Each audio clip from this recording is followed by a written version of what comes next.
हजरात, यहां मोदी सरकार भारत के अंदर हिंदू मुसलमान करती रही। प्रधानमंत्री चीन को लाल आंख दिखाने की बात करता था जब वो प्रधानमंत्री नहीं था।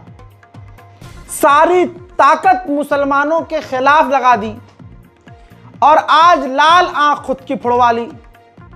हजरात, बहुत बड़ा खुलासा हुआ है। गोदी मीडिया नहीं दिखाएगा आपको। वॉल स्ट्रीट जर्नल ने बताया है, सैटेलाइट इमेज से खुलासा किया है। सीधा सैटेलाइट इमेज आपके सामने रख रहा हूं। यह सैटेलाइट इमेज है। हजरात, चीन ने बहुत बड़ी चाल चली है और पिछले 5 साल से बता रहा हूं मैं ये बात कि चाइना पर भरोसा नहीं कर सकते। भारतीय सीमा के करीब चीन ने अपना पूरा आर्मी नेटवर्क बिछा लिया है। हजरात, यहां पर उसने अपना इतना खतरनाक एयरबेस, हवाई पट्टी, हवाई अड्डा बनाया है। एक ही हवाई पट्टी पर फाइटर जेट समेत बड़े कार्गो जहाज, आम लोगों के जो जहाज नॉर्मल पैसेंजर विमान होते हैं वो भी लैंड कर सकते हैं, ड्रोन तक उतर सकते हैं। यह काफी ऊंचाई वाले इलाके में मौजूद है। अब आप समझिए कि यह मामला खतरनाक क्यों है। नव भारत टाइम्स की इस रिपोर्ट को मैं आपको पढ़कर बता रहा हूं। कुछ बातें पढ़ूंगा। पहले पैराग्राफ में ही सारी चीजें क्लियर हो जाएंगी और आज मोदी भक्तों से पूछ लेना दोस्तों इस रिपोर्ट को भेज के कि यही दम है तेरे बाप में, तुम भी नकली, तुम्हारे अब्बा भी नकली। चीन की सेना भारत के बॉर्डर के पास बड़े पैमाने पर निर्माण कर रही है। चीनी आर्मी तिब्बती पठार पर नए बड़े एयरफील्ड और दूसरी सुविधाएं तैयार कर रही है। उसकी पहुंच हिमालय के ऊपर मुश्किल पश्चिमी सीमा तक बढ़ जाएगी। चीन तिब्बत के पठार पर न सिर्फ सैन्य बल्कि नागरिक उपयोग वाली सुविधाओं का भी नेटवर्क खड़ा कर रहा है। इससे युद्ध या संघर्ष जैसी स्थिति में चीनी सेना की पहुंच यहां आसानी हो सकेगी। हजरात, अगले इस मेन मुद्दे को पढ़िए। भारतीय सीमा के पास चीन की नई फैसिलिटी समुद्र तल से 14,100 फीट ऊंचाई पर स्थित है। इंजीनियरों को यह सुनिश्चित करने के लिए कड़ी मेहनत करनी पड़ेगी कि रनवे ठंड से फटे नहीं। यह काम चीनी सरकार के स्वामित्व वाली चीनी company China airport construction group कर रहा है। हजरात, ये जो सैटेलाइट इमेज है ये उसी एयरबेस की है जो चाइना ने भारत के बेहद करीब बना लिया है। यहां एक बार में 70 से 77 फाइटर जेट चीन तैनात कर सकता है। यानी 70 शेल्टर वो फाइटर जेट, यानी जब 70 फाइटर जेट के स्टैंड है, शेल्टर है, तो 70 फाइटर जेट तो वहां तैनात कर सकता है। अब तक का भारत के खिलाफ चीन का सबसे बड़ा सैन्य ऑपरेशन है ये, यानी जो डेवलपमेंट कर रहा है। इससे भारत के बहुत करीब चाइना आ जाएगा। और सिर्फ चाइना नहीं, चाइना वहां अपने आम लोगों को बसा रहा है और कनेक्टिविटी के लिए फ्लाइट शुरू करने की तैयारी कर रहा है।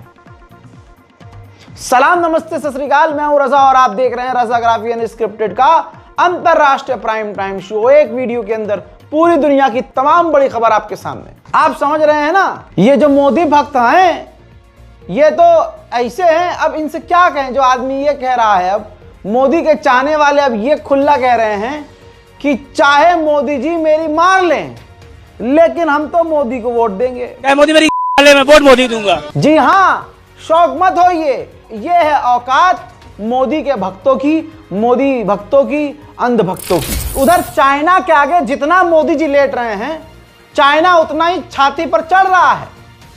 और मोदी जी में इतना दम नहीं, इनके अब्बा में इतना अंध भक्तों में दम नहीं कि चू कर दे।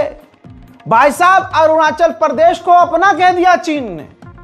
और इतना ही नहीं, अब पाकिस्तान भी सामने आ गया। ये देखिए, पाकिस्तान ने क्या कहा है। पाकिस्तान ने कह दिया कि अरुणाचल प्रदेश चीन का है, हम इस मामले में चीन के साथ हैं। और मोदी सरकार क्या कह रही है, सिर्फ अरुणाचल प्रदेश हमारा अभिन्न हिस्सा है। सच्चाई नहीं बदल सकती। अब 56 इंच की छाती, लाल आंख, ये गधे के पिछवाड़े में चला गया है। भाई साहब, सिर्फ हिंदुओं को खुश करने के लिए ये लाल आंख मुसलमानों को दिखा सकते हैं, मुसलमानों के घर तोड़ सकते हैं। इनकी औकात नहीं कि चाइना से चू कर जाएं, वरना चाइना इनके साथ ऐसा चू चू करेगा कि इनकी चाचा निकलती रहेगी। बकर बकर पूरी करवा लो इनसे। लेकिन जमीन पर इनकी औकात भचपिल्लों की जीरो है। इधर एक बार फिर से भारत 3 दिन की ट्रेड टॉक अमेरिका के साथ नई दिल्ली में शुरू करने की तैयारी में है। हजरात, एक मुद्दा मेन है, सारे गणचट्टे इस पर खामोश हैं। पुतिन भारत आए और भारत से चले भी गए, अभी तक ये ऐलान किया ही नहीं कि भारत Su-57 लेगा या S-500 लेगा। जो सबसे बड़ा मुद्दा था उस पर कोई ऐलान नहीं हुआ, लेकिन इस बात पर रशिया ने ऑफर कर दिया कि 6th जनरेशन के फाइटर जेट भारत और रशिया मिलकर भारत में बना सकते हैं। इसके अलावा कई रक्षा सौदे हैं छोटे मोटे, लेकिन जो सबसे बड़ा मुद्दा था Su-57 का, भारत को जो लेना था, उसका ऐलान ही नहीं किया गया। ऊपर से इंडिगो ने पूरे देश को रुला दिया।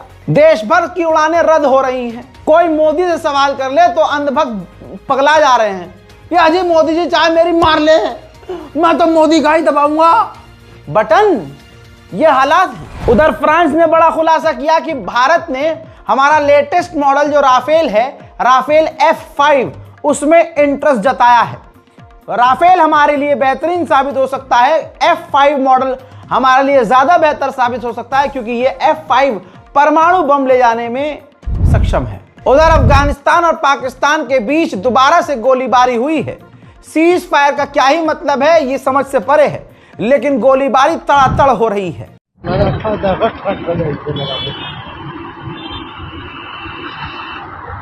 Sytuło mostrana tariami jak jest zdadia sytuło na dokumenta siły wadami siły wadami. To gora te dziadka.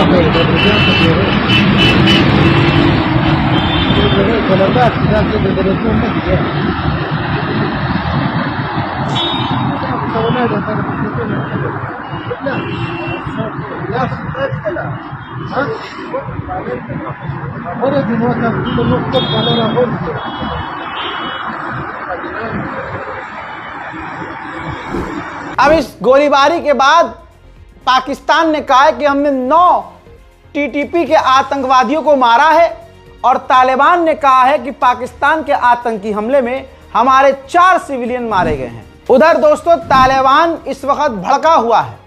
तालिबानी कमांडर ने कहा है कि हम पाकिस्तान को टुकड़ों टुकड़ों में बांट देंगे, और अगर ये हम नहीं कर पाए तो ये हमारे बच्चे काम करेंगे।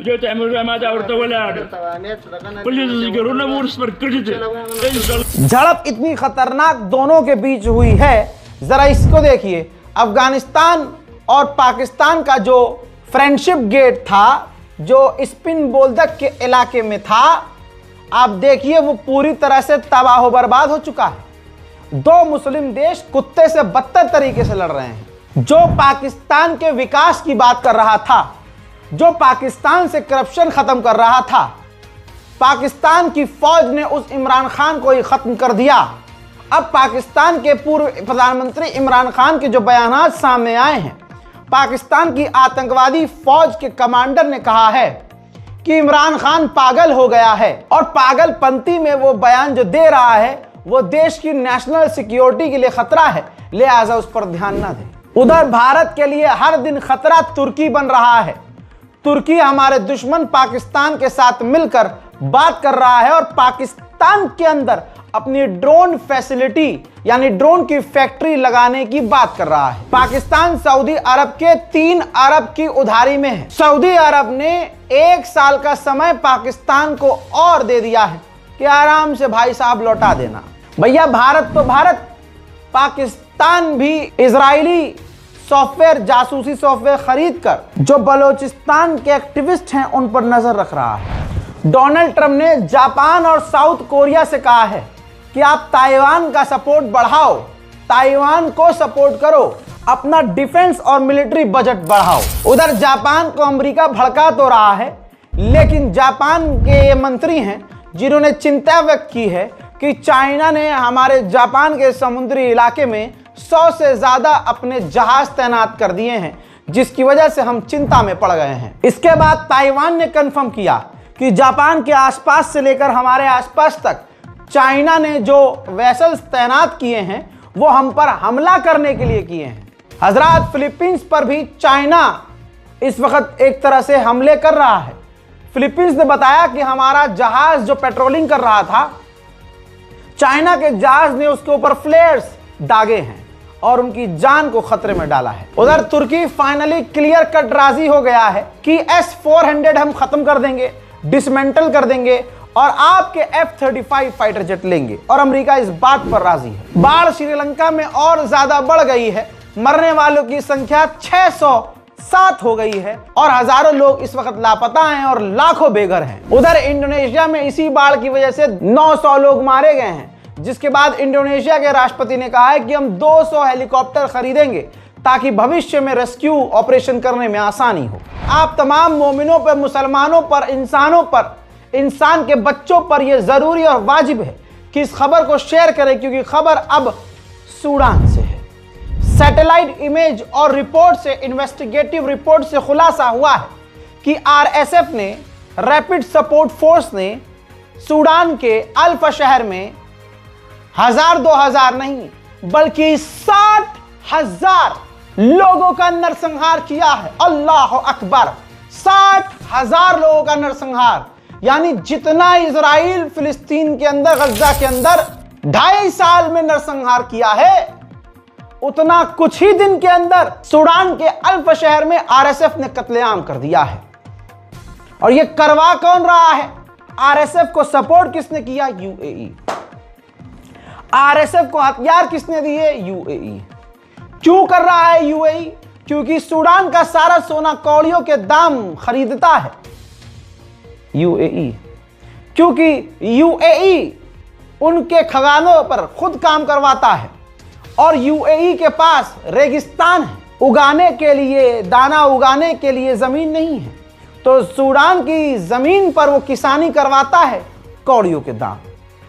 यही वजह है कि सूडान पर वो पूरा कंट्रोल चाहता था UAE, और उसने सूडान में नरसंहार करवा दिया। इसके बाद बता दूं, सीज फायर की जो बात सूडान में चल रही थी, ऐसा नहीं है हजरात। RSF ने ड्रोन हमला किया सूडान में स्कूल के ऊपर, एक झटके में 50 सूडानी बच्चे मारे गए। सूडानी एक आतंकवादी झुंड का एक वीडियो दिखा रहा हूं, बीच में बुजुर्ग शख्स है, उनका वीडियो इन्होंने खुद बनाया है, ये RSF के आतंकी हैं, और बुजुर्ग शख्स के चेहरे पर जो सूजन है, निशान है, वो बता रहे हैं कि RSF अभी भी आम लोगों के साथ सूडान में क्या कर रहा है। नेटो की लीडरशिप अमेरिका संभाल रहा है, इसकी वजह से अमेरिका को अच्छा खासा खर्च करना पड़ता है, तो कंगले अमेरिका को पैसे बचाने के लिए ऐलान करना पड़ा 2027 तक नेटो की लीडरशिप यूरोप पकड़ ले कोई, वरना हम छोड़ देंगे, नेटो से बाहर हो जाएंगे।